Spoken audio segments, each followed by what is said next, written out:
जय हिंद सभी को। स्वागत है आप सभी का आज मेरे नए वीडियो में, जो कि रेलवे के है। आरआरबी ग्रुप डी 2025 से संबंधित जितने भी हार्ड क्वेश्चन है, टॉप 20 क्वेश्चन का सलूशन आज हम इस वीडियो में कराएंगे। और आज उसका सेट नंबर 1 है। अगर आपको ये सेट अच्छा लगेगा तो वीडियो को लाइक कीजिएगा, शेयर कीजिएगा, ताकि और लोगों के पास पहुँचे जिनका ग्रुप डी का एग्ज़ाम है। तो आज हमारा है RRB group D 2025 online open test. आज इसका सेट नंबर 1 है। टॉप 20 क्वेश्चन कराएंगे हम। तो चलिए आज के सवाल में, आज का स्क्रीन पर हमारा पहला प्रश्न ये रहा। देखिए, एस्ट्रोलॉजी में किसका अध्ययन होता है? एस्ट्रोलॉजी में चला जी किसका अध्ययन होता है? तो एस्ट्रोलॉजी में किसका अध्ययन होता है? घासों का, यानी कि C the right answer. C is the right option हो जाएगा, यानी कि घासों का। दूसरा सवाल की हम बात करते हैं तो रिकाम्बिनेंट डीएनए टेक्नोलॉजी के विकास के पश्चात ही यह तकनीकी संभव हुई। तो यह तकनीकी कब संभव हुई थी? तो यह तकनीकी संभव हुई थी कब? तो टीकाकरण के बाद, यानी कि option D is the right option हो जाएगा। चलिए, तो अगला सवाल ये रहा, तीसरा नंबर। दो प्रतिरोध R1 तथा R2 का श्रेणी क्रम संयोजन में कुल प्रतिरोध 4.50 ओम है तथा समानांतर क्रम में संयोजन में कुल प्रतिरोध 1 ओम है। तो दोनों प्रतिरोध होंगे। तो हम यहाँ से ऑप्शन की बात करते हैं तो 30 व 42 है। तो ऐसे ही ऑप्शन कट हो जाएगा। ये तो ऑप्शन गया। अब 1.5 व 30 है। 1.5 व 30 नहीं चला जी, 1.5 व 3 होगा। यहाँ पर 3 कर लीजिएगा, एक काट जाएगा 0। 1.5 व कितना हो जाएगा? 3 ओम। तो हम बात करते हैं कि 1.5 व 3 ओम, 3 और 1.5 4.5 ओम हो जाएगा। और इसका अगर समानांतर क्रम में निकालिएगा तो समानांतर क्रम में इसका फॉर्मूला होता है क्या? समानांतर क्रम में इसका फॉर्मूला होता है R टोटल बराबर R1 गुने R2 बटा R1 प्लस R2। तो यहाँ से निकालिएगा तो आपका 1 ओम हो जाएगा। यहाँ से निकालिएगा कितना ओम हो जाएगा? 1 ओम हो जाएगा। तो चलिए, चौथा नंबर सवाल ये रहा आपके स्क्रीन पर। 80 केजी की वस्तु को 40 मीटर की ऊंचाई तक लगभग 50 सेकंड में ऊपर उठाते हैं तो आवश्यक औसत शक्ति कितना हो जाएगा? तो आवश्यक औसत शक्ति की बात करें तो इसका फॉर्मूला होता है P बराबर mgh upon T. mgh upon T. तो इसको यहाँ से अगर निकालिएगा आप तो इसका आंसर आ जाएगा कितना? 640, यानी कि सी इज द राइट ऑप्शन हो जाएगा। अब अगला बात करते हैं, किसकी ऑक्सीकरण संख्या सदैव 1 होती है? तो ऑक्सीकरण संख्या सदैव होती है ब्रोमीन, क्लोरीन, फ्लोरीन, आयोडीन। तो यहाँ हो जाएगा, चलो जी, फ्लोरीन, जिसका होता है 2 और 7, यानी कि 9। फ्लोरीन 9 नंबर में आता है पीरियोडिक टेबल में। फ्लोरीन के बाद होता है नियोन, जो कि 10 नंबर पर आता है। तो इसका ऑक्सीकरण संख्या निकालने के लिए, किसी का ऑक्सीकरण संख्या निकालने के लिए इसको हम 8 में से घटाते हैं। तो 8 में से 7 घटा दिएगा तो कितना हो जाएगा? 1 राइट ऑप्शन हो जाएगा। अगला सवाल, सिद्धांत APAX2 कहलाता है। तो चला जी, सिद्धांत APAX2 कहलाता है पाउली का सिद्धांत। ये किसका सिद्धांत है? पाउली का सिद्धांत है।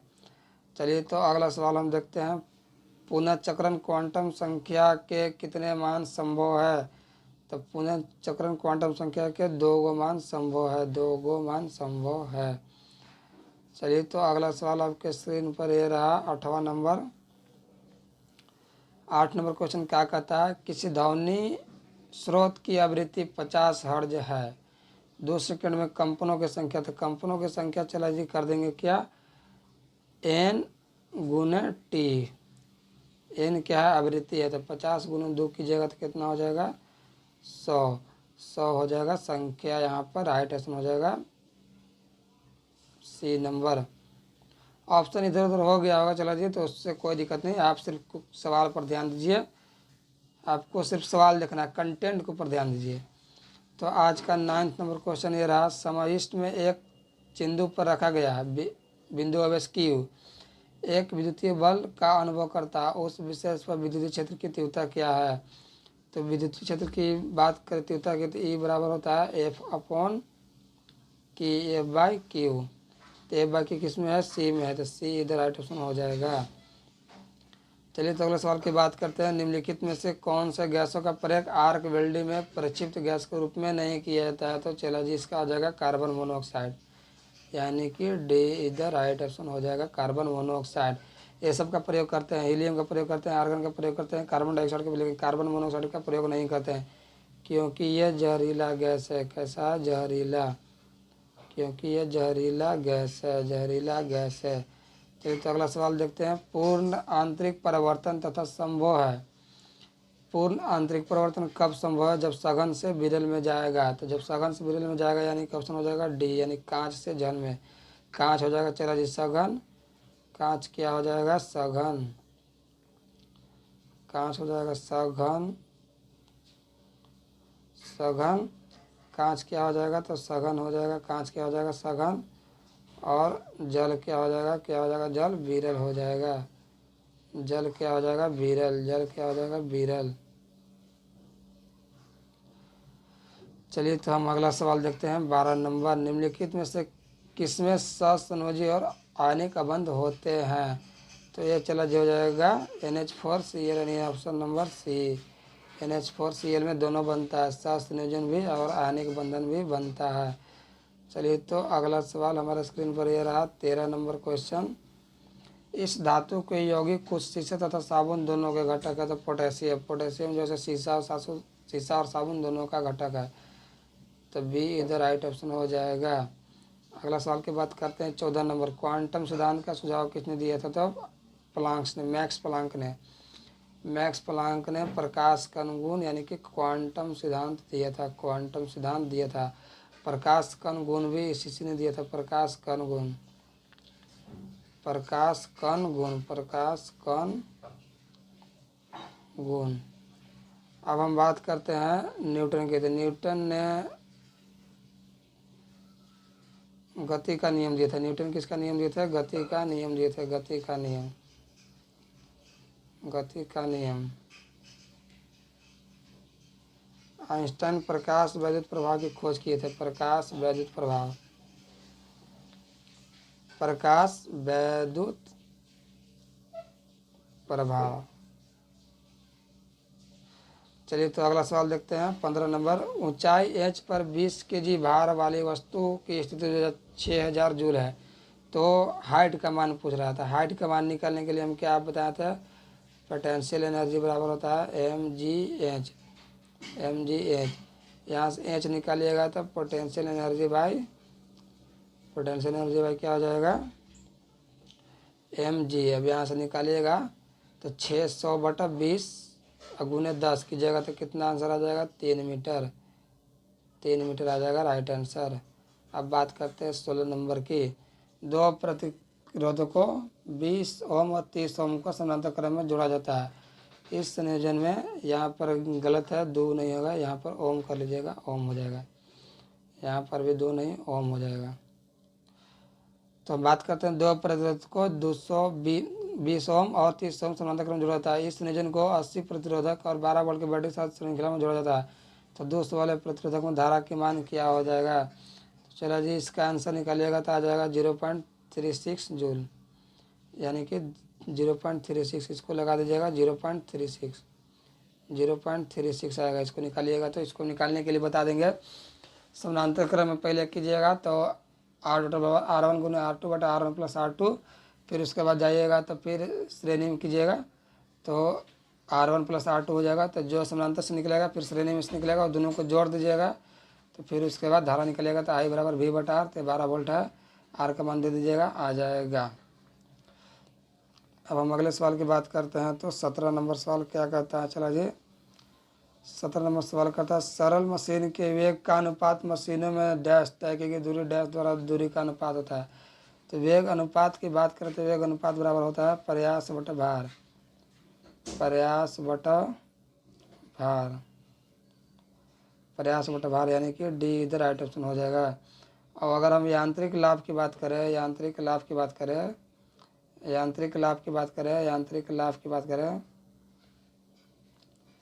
यांत्रिक लाभ की बात करें तो ये होता है भार बटा प्रयास, यानी कि भार बटा प्रयास होता है यांत्रिक लाभ। चलिए तो अगला सवाल देखते हैं। 50 केजी वजन वाला कोई लड़का 10 सेकंड में प्रत्येक 16 सेंटीमीटर, यहाँ सेकंड कर दीजिएगा, टाइपिंग में मिस्टेक हो रहा है, सेकंड कर दीजिएगा। तो 10 सेकंड में प्रत्येक 16 सेंटीमीटर ऊंचाई वाली 40 सीढ़ियों पर चढ़ता है, तो उसकी क्षमता ज्ञात करें। क्षमता निकालने के लिए आप लोग को बताए थे पोटेंशियल एनर्जी बराबर क्षमता की अगर बात करें तो वाट में चला गया। तो यहाँ पर हम बात करें अगर हम यहाँ पर बात करें चला जी, तो ये हो जाएगा पोटेंशियल एनर्जी बराबर mgh/t। mgh/t होता है, mgh/t होता है पावर बराबर, पावर बराबर होता है, इसको कर दीजिएगा पावर, यहाँ पर पावर कर दीजिएगा। तो यहाँ से इसको निकालिएगा तो कितना आएगा, mgh/t निकाल लीजिएगा तो 50 × 16 × 40 को कर लीजिएगा, आंसर जो होगा वो देख लीजिएगा। अगला सवाल देखते हैं। तापमापी व थर्मामीटर में निम्नलिखित में से किसका उपयोग पारा के विकल्प में रूप में किया जाता है? तो यहाँ पर गैल्वेस्टन हो जाएगा, यानी कि ऑप्शन नंबर सी हो जाएगा राइट आंसर। चलिए तो इस सेशन का लास्ट प्रश्न है और आज के वीडियो का लास्ट सवाल है, तो ध्यान से देखिएगा। एक मोबाइल को किसी बालकनी से गिराया जाता है, यदि मोबाइल फ़ोन का द्रव्यमान इतना केजी है और मोबाइल फ़ोन को 100 मीटर की ऊंचाई से गिराया जाता है, तो मोबाइल फ़ोन की स्थिति ऊर्जा निकाला जाती है। स्थिति ऊर्जा को बराबर बताए थे mgh। तो यहाँ से कीजिएगा 0.5 × 100 × 10 कीजिएगा तो कितना हो जाएगा, 1 0 से 1 0 खत्म हो जाएगा, यानी 500 जूल हो जाएगा, यानी कि डी इधर राइट ऑप्शन हो जाएगा। तो चलिए आज का सेशन आप लोग को कैसा रहा कमेंट करके ज़रूर बताइएगा। अगर सेशन बढ़िया लगा हो तो वीडियो को लाइक कीजिए, कमेंट कीजिए, शेयर कीजिए और अन्य बच्चों के पास भेजिए ताकि उनको भी भला हो सके, नौकरी की तैयारी कर रहे हैं। चलिए तो ग्रुप डी के एग्ज़ाम की बात करते हैं। तो ग्रुप डी का एग्ज़ाम अक्टूबर तक होने की संभावना है दोस्तों। तो चलिए इस वीडियो को यहीं तक ही करते हैं। जय हिंद, बाय बाय, टाटा सभी को।